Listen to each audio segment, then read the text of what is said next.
What if you had a version of Bitcoin whereby every single coin sold went towards giving AI to cure cancer or to give people free AI to teach their kids? That would be quite something. And it's something that every country needs at once, because right now, where you are in LA, I think, Peter, the amount of AI used for healthcare on average is 0.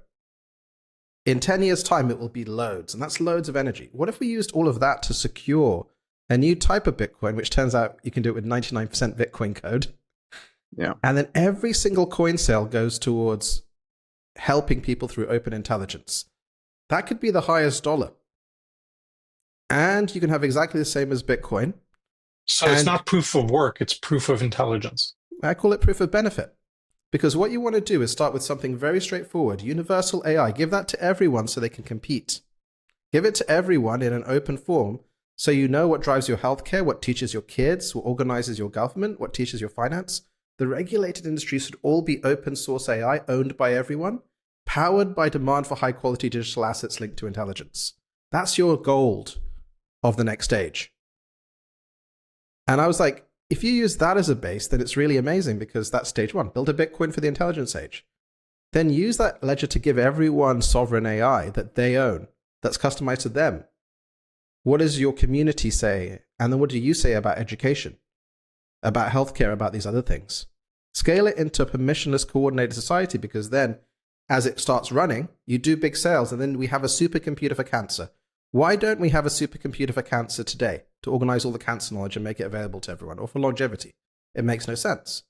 But if the primary sales went towards that, then you've got your Bitcoin economics, where you've got miners, which are GPU holders just mining and getting blocks, 21 million.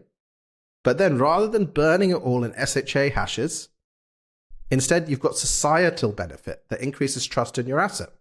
And that was the key loop to get things going, to hopefully then lead to a future where, because the AI and the miners and everyone are optimizing for benefit that starts with open intelligence, that then can be any other type of benefit, your money is aligned with abundance and benefit.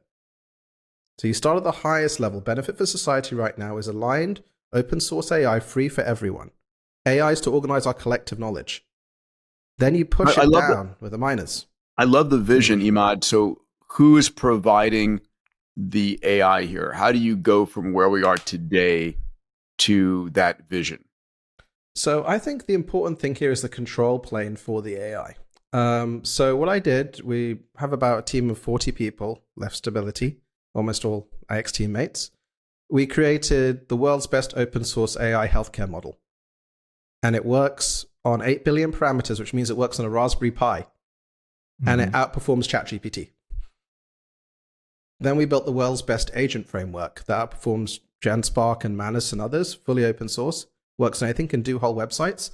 And the next version, we will have versions with our multi-agent framework to be a doctor, a GP, a radiologist, and others. And it's an open stack. And then we'll do the same for education and finance. And once it's built once, this is the interesting thing. And once it gets to a certain level of performance and it's already above a doctor level, which is crazy, I didn't think it'd be that fast, you don't need to build it anymore. You could freeze the code just like you froze the Bitcoin code. And again, our blockchain is like Bitcoin, but 1,000,000 times faster with 99% Bitcoin code. Then that becomes really interesting, because what you do then is you can check every medical decision in the world on the edge through free software in a year or two. And then when you need to, you can call Grok 6. Because the AIs that we use, there'll be 3 types. The AI that manages the regulated industry and all the stuff from that area, education, healthcare, finance, that can all be edge AI. It can all be satisficing once you have gold standard data sets and things. And so we know how to build that. Then you've got your personal AI and your Apple intelligence, your Google intelligence or whatever. And then you've got your super genius AI. And that's similar to how teams work. It's similar to how organizations work. So I was like, let's build that stack. Let's try and freeze it as soon as possible. And then have it interact with the rest.